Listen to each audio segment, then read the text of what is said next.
중증 호흡 곤란증이 온다든지 어떤 균이 몸속에 피를 통해서 돌면서 폐혈증이 온다든지 할 때는 굉장히 치명률이 높아지게 됩니다.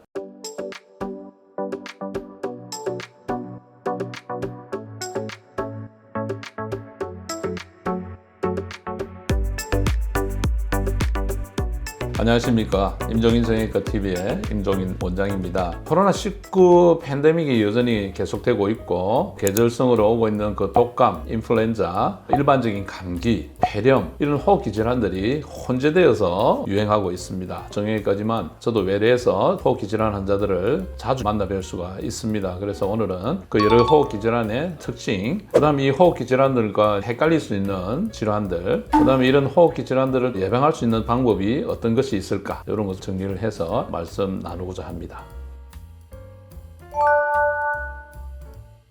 우선 호흡기 질환 하면 기침이죠. 기침은 2주 이내에 급성 기침이 있고 8주 이상 가는 만성 기침이 있고 그 중간에 아급성 기침이 있고 이렇게 나눌 수가 있습니다. 급성 기침의 가장 흔한 원인은 감기가 되겠는데요. 뭐 피를 토한다든지 가래가 끈적하게 색깔이 변한다든지 뭐 이런 특징이 관련이 되면 폐렴이 있다 이렇게 생각을 할 수가 있습니다. 그 다음에 만성으로 오는 8주 이상의 기침인데 만성 기침은 여러 가지 원인이 있을 수가 있는데 우선 역류성 후두염, 위산이 역류되면서 오는 후두의 염증으로 잦은 기침을 8주 이상 할 수가 있고 그 외 천식, 후비루 증후군, 콧물이 자꾸 뒤로 넘어가는 분이 있습니다. 그 외 기관지 확장증이라든지 만성 폐쇄성 폐질환, 폐암 이런 게 장기간의 만성 기침의 원인이 될 수가 있습니다. 자, 이번에는 기침을 하면서 가슴에 통증을 호소하는 경우, 우선 기침을 하면서 특정 한쪽 부위에 통증이 있게 되면 폐렴이나 늑막염 같은 게 원인이 될 수가 있고 전반적으로 양쪽으로 다 이렇게 울리는 경향이 있을 때 통증 호소하는 부위를 이렇게 만졌을 때 아프면 근육통이나 갈비뼈 쪽에 골절이나 뭐 이런 걸 의심할 수가 있고 누운 자세에서 기침할 때 통증이 더 심해지면 위산 역류에 따른 후두염하고 관련이 있을 수가 있습니다. 그리고 기침 소리는 비교적 감기일 때는 가볍습니다. 컬럭컬럭 하는 게 굉장히 가볍게 느껴지는데 이게 폐렴이나 폐질환이 있을 때 기침은 좀 묵직하면서 쿨쿨 하는 거, 깊숙한 데서 올라오는 그런 소리 양상을 들을 수가 있습니다. 가래 색깔이 굉장히 누렇거나 녹색의 색깔을 띈다든지 점도가 높으면 그것은 기관지 질환이거나 폐 속에 있는 질환이 의심이 되는 그런 소견이 되겠습니다. 그리고 가장 흔한 경우가 되겠는데 일반적으로 특별한 원인이 없이 기침을 가볍게 톡톡 하게 되는데 그런 경우는 상기도 질환을 앓고 난 뒤에 굉장히 예민한 경우, 그 다음에 이제 환경이 기침을 유발하는 먼지라든지 다른 원인이 있다든지 건조할 경우에 상기도를 자극해서 기침을 자주 하는 경우도 있습니다. 이럴 때는 물을 먹는다든지 습도를 좀 조절함으로써 관리할 수가 있는 것입니다.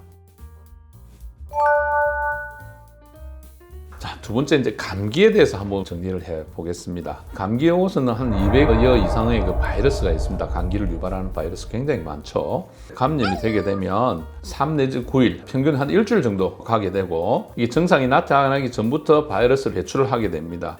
그 질병의 초기에 가장 바이러스가 많이 배출한다고 합니다. 전염성이 강한 것이죠. 콧물, 재채기, 코막힘 이런 게 주요 증상이고 뭐 독감이나 폐렴 이런 데 비해서는 전신적인 쇠약감, 두통, 고열 이런 게 비교적 적습니다. 그렇지만 환자들에 따라서 면역력이 굉장히 저하되고 큰 수술을 하고 난 뒤에 환자들은 2차적인 부비동염, 중이염, 폐렴 이런 게 오기가 쉽기 때문에 이런 환자들은 잘 관리를 하셔야 됩니다. 감기 때 항생제를 쓰냐 안 쓰냐 여기 굉장히 이슈가 되고 있는데 일반적으로 급성 중이염이나 부비동염, 폐렴 같은 합병증이 굉장히 의심이 될 때는 항생제를 쓰지만 1차적으로 쓰는 것은 금하고 있습니다. 그 다음에 감기 조절을 위해서는 당연히 개인적인 위생에 주의해야 되겠고 감기가 유행할 때는 밀집한 곳에 가지 않도록 하고 본인의 이제 면역력 강화를 위해서 노력을 해야 되겠습니다. 이번에는 독감입니다. 독감은 인플루엔자 바이러스에 의해서 감염이 됩니다. 그래서 재채기를 하면 이제 비말이나 분비물에 의해서 감염이 되게 되는데 보통 증상 나기 직전에서부터 증상이 난 5일까지는 전염성이 강하다고 되어 있고 감기보다는 증상이 심하게 느껴지죠. 그래서 이것은 주로 보면 고열을 호소한다든지 전신 근육통이 굉장히 심하고 무기력증에 막 쇠약감 이런 게 빠져서 사람이 축 처지는 그런 현상을 보게 됩니다.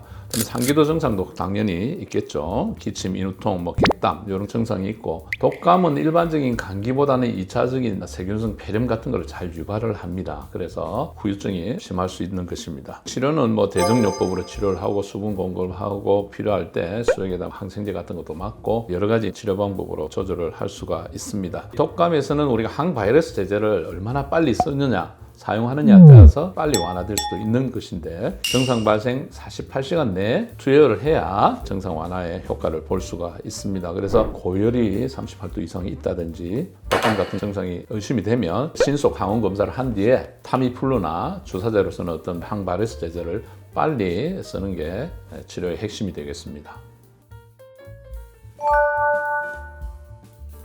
이번에는 폐렴에 대해서 한번 정리를 해보겠습니다. 2021년 사망 통계 암이 26%, 심장질환이 9.9%, 세 번째가 폐렴입니다. 7.2%. 인구 10만 명당 사망률이 2011년도 17.2%였는데 2021년도는 44.43%입니다. 2.5배가 증가했죠. 굉장히 지금 폐렴으로 사망하시는 분이 많다. 오늘 기억을 하시고 주의를 해야 되겠습니다. 이 폐렴은 폐에 생기는 염증입니다. 근데 염증인데 굉장히 병원균들이 다양합니다. 세균, 바이러스, 곰팡이도 있습니다. 기생충에 의한 폐렴도 생길 수 있는 것입니다. 일반적인 상기도 증상, 감기 증상이 있지만 폐렴이 오면 고열, 그다음에 호흡 곤란, 황성 가래, 아까 색깔 진한 거, 무기력해서 처지는 거, 이런 특징적인 증상들을 관찰할 수가 있습니다. 환자의 면역 상태에 따라서 다양한 증상을 보일 수가 있는데, 심할 때는 풍통, 근육통, 두통 등도 보이고, 사실 이게 감기, 독감하고 어떻게 차이 나느냐 하면 조금 헷갈릴 수가 있습니다. 그래서 면역 저하 환자라든지 고령일 경우는 폐렴을 일단은 의심해서 엑스레이를 찍는다든지 청진을 해본다든지 필요하면 PET-CT나 이런 걸 해볼 필요가 있습니다. 만약에 진단이 늦어져서 기간이 길어지면 폐에 농량이 생깁니다. 폐고름이 차는 것이죠. 그럼 굉장히 치료가 힘들어지고 고생을 많이 하는 수가 있습니다. 간혹 보면 늑막염이 온다든지 중증 호흡 곤란증이 온다든지 어떤 균이 몸속에 피를 통해서 돌면서 폐혈증이 온다든지 할 때는 굉장히 치명률이 높아지게 됩니다. 혈압, 당뇨 같은 만성 질환자, 그다음에 어린애들 영유아 면역력이 떨어져 있죠. 그다음에 이제 65세 이상 노인, 이런 때는 폐렴이라는 합병증이 생겨서 사망 가능성이 다른 분보다는 높다. 그래서 빨리 어떤 균에 의한 감염인지 동정을 해가지고 그 균에 적절한 항생제를 빨리 쓰는 게 치료의 관건이 되겠습니다. 자, 이번에는 겨울철에 감기하고 독감, 폐렴 이런 호흡기 증상하고 유사해가지고 놓치기 쉬운 질병들에 대해서 한번 정리를 해보았습니다. 그 외에 입술 주위에 생기는 헤르페스, 즉 단순 포진 때도 몸의 컨디션이 떨어지면서 감기 초기의 증상도 보일 수 있는 것입니다. 독감, 감기, 폐렴의 예방 수칙을 모아가지고 제 나름대로 한번 정리를 해보았습니다. 여러분들 제가 한 10가지 이렇게 호흡기 질환을 예방할 수 있는 방법에 대해서 한번 정리를 해보았습니다. 다 아는 이야기지만 잘 유념하셔가지고 건강하게 겨울 잘 보내시기를 부탁드리겠습니다.